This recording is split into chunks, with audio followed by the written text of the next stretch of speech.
Hi welcome to my channel Gambhir classical physics. आज हमारा topic एकदम बड़ा सिंपल बट स्टिल कॉम्प्लेक्स। जब मैंने ये टॉपिक टीच किया स्टूडेंट को तो उनको कुछ थोड़ा सा कंफ्यूजन था। टॉपिक का नाम है rounding a level curved road. जब कार टर्न करती है तो वो ओवर टर्न कर जाती है, तो वो उस ओवर टर्निंग को कैसे अवॉइड करना है वो टॉपिक है। तो उनको एक कंफ्यूजन रहा कि कार इस तरफ क्यों ओवरटर्न करेगी, ऐसे ओवरटर्न क्यों नहीं करेगी। तो उसको क्लियर करने के लिए मैंने पहले हम रियल पिक्चर पे चलते हैं। तो ओवर टू रियल पिक्चर कि रियलिटी में क्या हो रहा है। When car takes a turn, you see, when car takes a turn, if the speed is more, it overturn like this. It overturn like this. First confusion among the student is why car overturn in this direction, why not in this direction. So first let us understand why it overturn like this. अभी हम क्या कर रहे हैं? We are marking the wheels. It's outer wheel and this is inner wheel.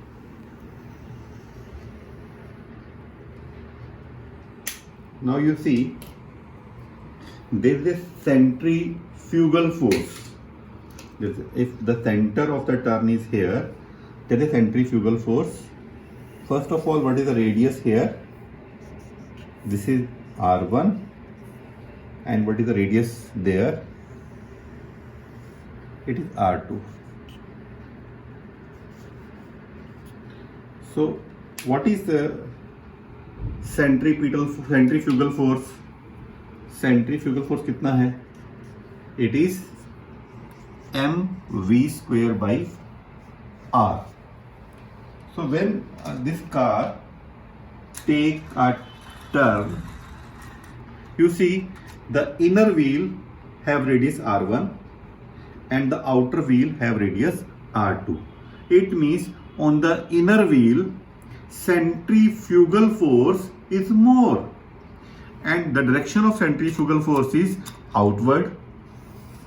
This is centrifugal force.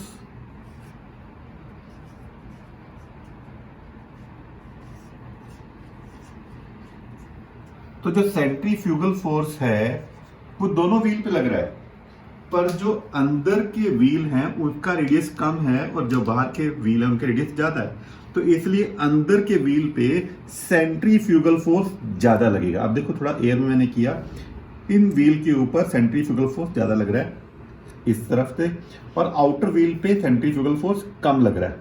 तो इस करके ये व्हील इस टाइप से ओवरटर्निंग हो जाती है।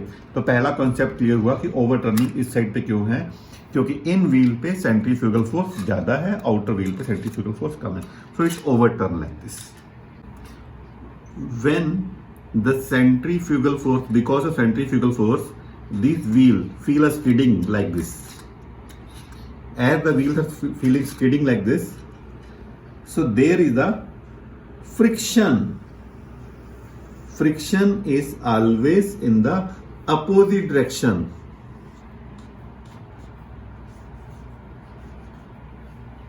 Now the centrifugal force act in this direction, and because of this skidding, friction act in the opposite direction.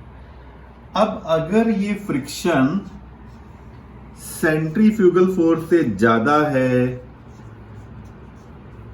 Then it is safe turning. This implies safe turning. अब ये कैसी है, इसको हम बोर्ड पे कर लेते हैं अच्छे से। एक बार फिर चेक करते हैं। गाड़ी आई ऐसे, तो अब इसके ऊपर दोनों व्हील पे सेंट्रीफ्यूगल फोर्स लगा है, बट इनर व्हील का रेडियस कम है इसलिए उसके ऊपर ज्यादा सेंट्रीफ्यूगल फोर्स लगा है, तो इसलिए गाड़ी की ओवरटर्निंग इस टाइप से होगी। पर अगर फ्रिक्शन प्रॉपर लग रही है, फ्रिक्शन उससे भी ज्यादा है, तो ओवरटर्निंग नहीं होएगी। अगर फ्रिक्शन कम है तो गाड़ी पक्का ओवरटर्न कर जाएगी। तो फिर देखा आपने रियलिटी में क्या हो रहा है, एकदम क्लियर लग रहा है, पता चल गया कि जो इनर व्हील है उसके ऊपर सेंट्रीफ्यूगल फोर्स ज्यादा लगेगा और आउटर व्हील पे सेंट्रीफ्यूगल फोर्स कम लगेगा, इसलिए कार बाहर की तरफ पलट जाती है। और कार अगर नहीं ओवरटर्न कर रही, देन क्या कंडीशन होगी? The first is what? Normal reaction is equal to weight. ये रहा नॉर्मल रिएक्शन, ये रहा weight. Second is friction should be greater than equal to centrifugal force. जो फ्रिक्शन अगर सेंट्रीफ्यूगल फोर्स से ग्रेटर है तो ये सेफ टर्निंग है। और फ्रिक्शन का फार्मूला क्या है? Mu r. सेंट्रीफ्यूगल का फार्मूला क्या है? M v square by r. What is small r? Small r is radius of turning, r is radius of turning.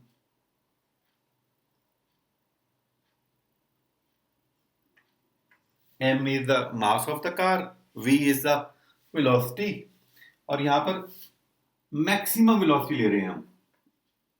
जिस मैक्सिमम वेलोसिटी से कार टर्न करना चाहती है उससे जो सेंट्रीफ्यूगल फोर्स प्रोड्यूस होगा, अगर आपका फ्रिक्शन म्यू आर उससे भी ज्यादा है तो कार की टर्निंग एकदम सेफ है। So what is your r? It's m g greater than equal to m v square by r. M m cut. जैसे ही एम से एम कट हुआ, इसका मतलब टर्निंग की स्पीड के लिए मास का कोई रोल ही नहीं है। अगर कार का मास 1000 kg है या 5000 kg है तो उस कार की सेफ टर्निंग की स्पीड के लिए मास का कोई रोल नहीं है। What? Mass has no role.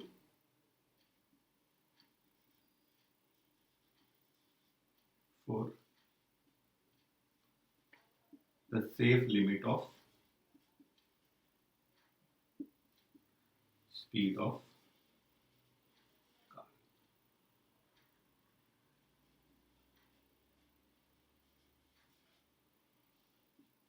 Mass has no role for the safe limit speed of turning of car. अब आपके माइंड में चल रहा होगा कि सर जो ट्रक बहुत ओवरलोडेड होते हैं वो तो जल्दी उलट जाते हैं। उसको भी हम इसी टॉपिक के अंदर करेंगे कि वो ट्रक क्यों उलट जाते हैं और कार क्यों नहीं उलटती। उसका रीजन कुछ और है, उसको हम करेंगे आज, शेयर करेंगे, सब कुछ शेयर करेंगे आज। तो आपने एम एम काट दिया तो फिर कितना आया? V square. V square is less than equal to mu r g. It means जो मैक्सिमम स्पीड है it should be less than mu r g. Means अगर हमारे पास कोफिशिएंट ऑफ फ्रिक्शन बिग है तो आपकी स्पीड भी ज्यादा हो सकती है। रेडियस बिग है तो आपकी स्पीड भी ज्यादा हो सकती है। और एक्सेलरेशन ड्यू टू ग्रेविटी के ऊपर तो आपको कोई रोल ही नहीं है। So v maximum is equal to mu r g. तो देखा कितनी डेरिवेशन इजी बन गई जब आपने उसको प्रैक्टिकली चेक किया। कुछ था ही नहीं है तो एकदम इजी हो गया।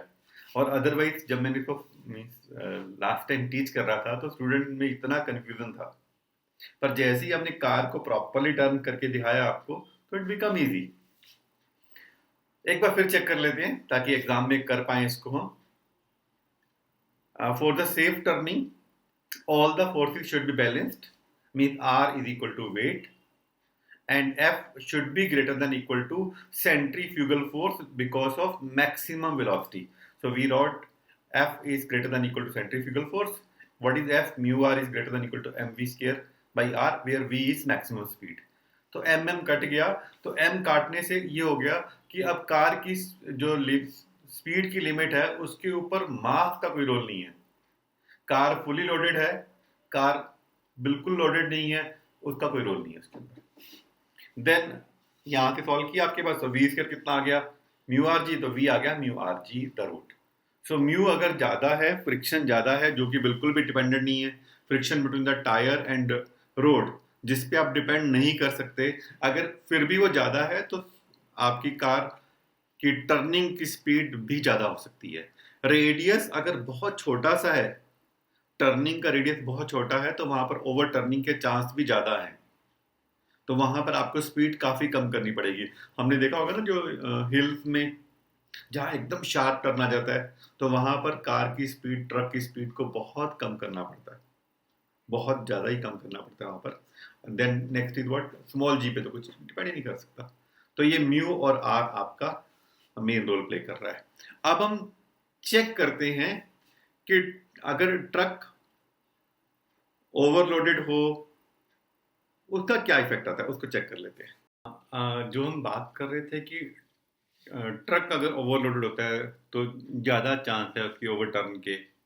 या हमने एक बात और भी नोटिस किया है कि जब हम किसी माउंटेन एरिया में जाते हैं, तो वहाँ पर ट्रक की टर्निंग के ऊपर स्पीड बहुत कम हो जाती है।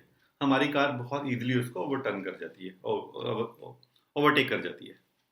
ऐसा क्यों होता है, उसको जान लेते हैं।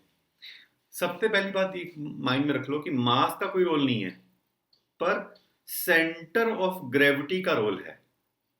अगर सेंटर ऑफ ग्रेविटी लो है तो टर्निंग सेफ है, अगर सेंटर ऑफ ग्रेविटी हाई है तो टर्निंग थोड़ी डिफिकल्ट है। अब ट्रक है, उसने पूरा ओवरलोड कर लिया अपने आप को, ऊपर तक लोड भर लिया, तो उसका सेंटर ऑफ ग्रेविटी ऊपर चला गया। हमारे पास कार है और सेडान कार है जिसकी हाइट ऑलरेडी कम है, तो उसकी सेंटर ऑफ ग्रेविटी लो हो गई। तभी देखो ना, जो जो रेसिंग गाड़ियां हैं, वहाँ उसमें बैठ के तो ऐसा लगता है जैसे आप जमीन पे ही बैठे हो।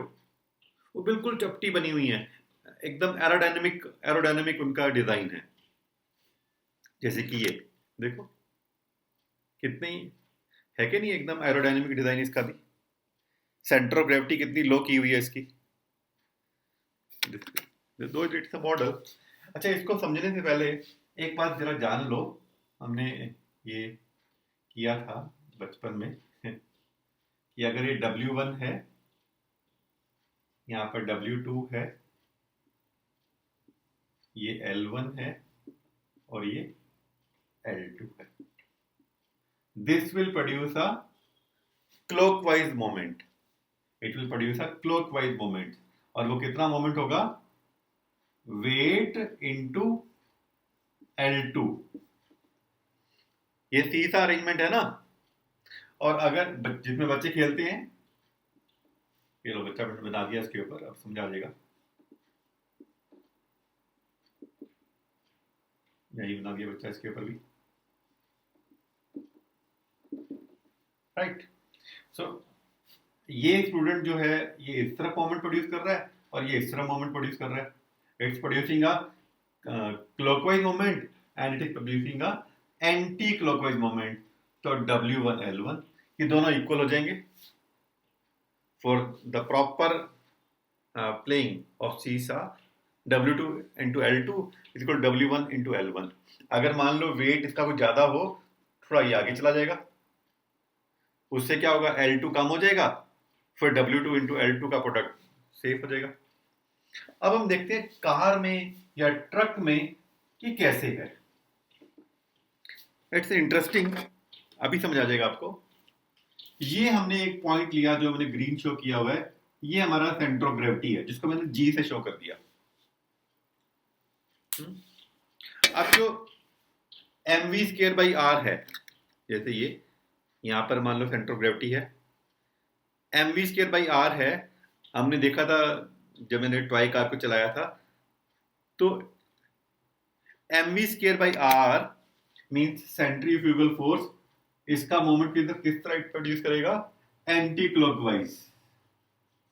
एंड मोमेंट का फार्मूला क्या है, मोमेंट बोल दो या टॉर्क बोल दो। मोमेंट और टॉर्क क्या होता है, फोर्स इनटू परपेंडिकुलर डिस्टेंस। अब हम टॉपिक कर लेते हैं। इस कार में 2x is the distance between the wheel. 2x is the distance between the wheels. H is the height of center of gravity from the road. mv square by r is centrifugal force and mg is weight. अब अगर safe turning होनी है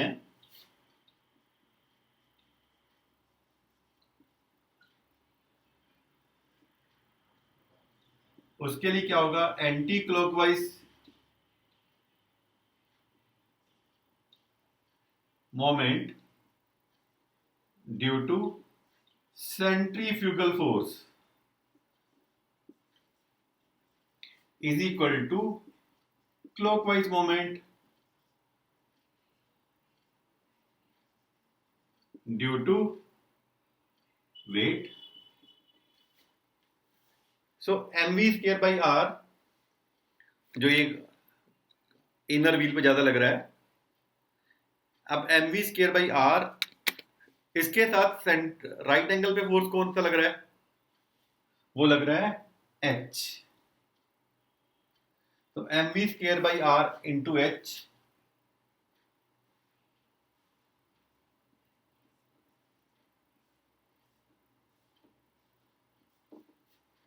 mv square by r into h. Clockwise कौन सा है,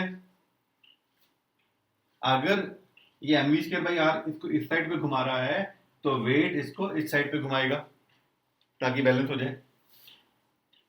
mg into x, mv square by r into h. देखो ये right angle है कि नहीं आपस में, दोनों चीजें, force into right angle distance.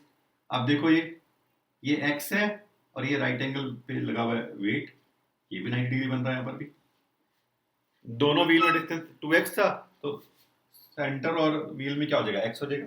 तो mg इंटू एक्स, mm काट दिया आपने तो v स्क्वायर कितना आ गया, gr(x) अपॉन h. तो आपके पास v आ गया है gr(x) अपॉन h. मीन्स ये maximum, this is the maximum speed. इसका मतलब इसको थोड़ा और ध्यान से देखो जरा. v maximum speed is what, gr(x) upon h. मतलब इसका मीनिंग ये हो गया, अगर रेडियस ऑफ टर्न स्मॉल है तो बताओ आप, रेडियस ऑफ टर्न स्मॉल है तो v मैक्सिमम पे क्या इफेक्ट आएगा, v मैक्सिमम कम हो जाएगी. Then h is the height of centre of gravity from the road. अगर h स्मॉल है तो v मैक्सिमम ज्यादा हो जाएगी. यही वो रीजन है इन केस ऑफ ट्रक तो एकदम ऊपर तक ओवरलोडेड होते हैं तो हाइट ऑफ CG ज्यादा हो गया तो उनका v मैक्सिमम कम हो गया. अगर उन्होंने उस स्पीड को क्रॉस किया तो ट्रक उलट जाता है. Then is what, x.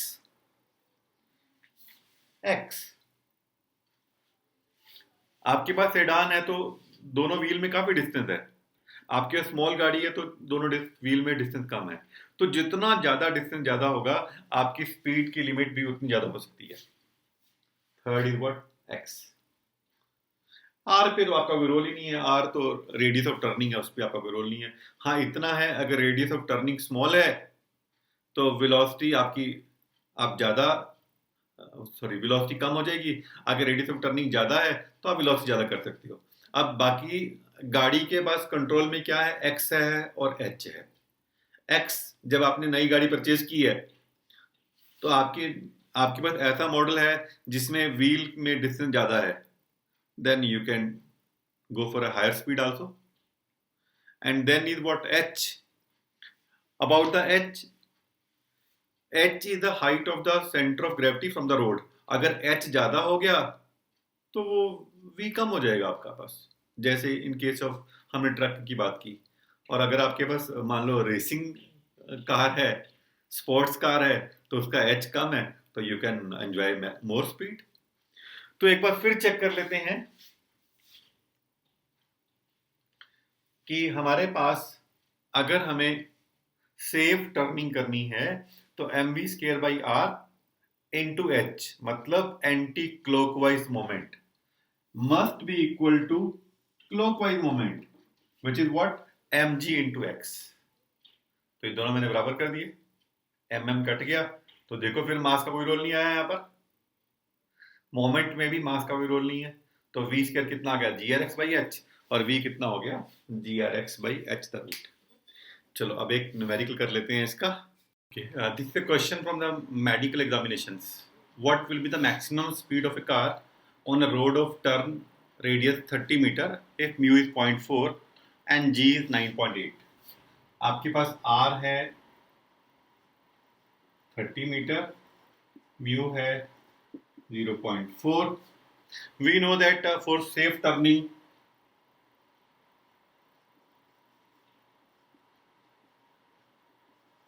जो फ्रिक्शन है should be greater than equal to centrifugal force. देखो इतने सारे फार्मूले याद करने मुश्किल है, तो अगर आप को कॉन्सेप्ट क्लियर है तो कोई मुश्किल ही नहीं है। What is f? It's mu m g, m m आपने काट दिया, और वी आपके पास आ गया mu r ji.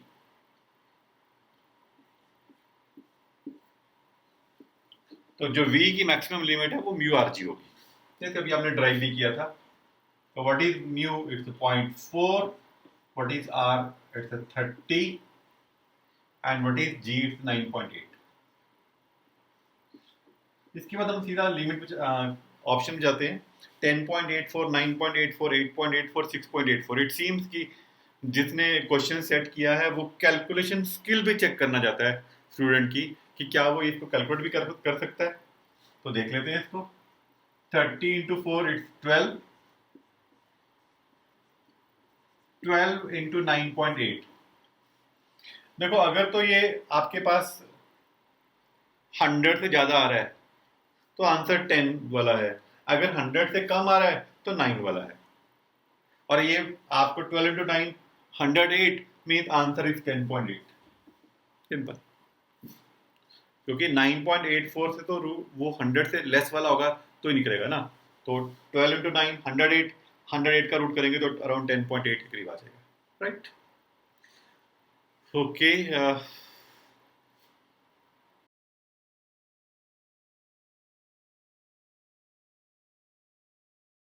when car take a turn, Coco,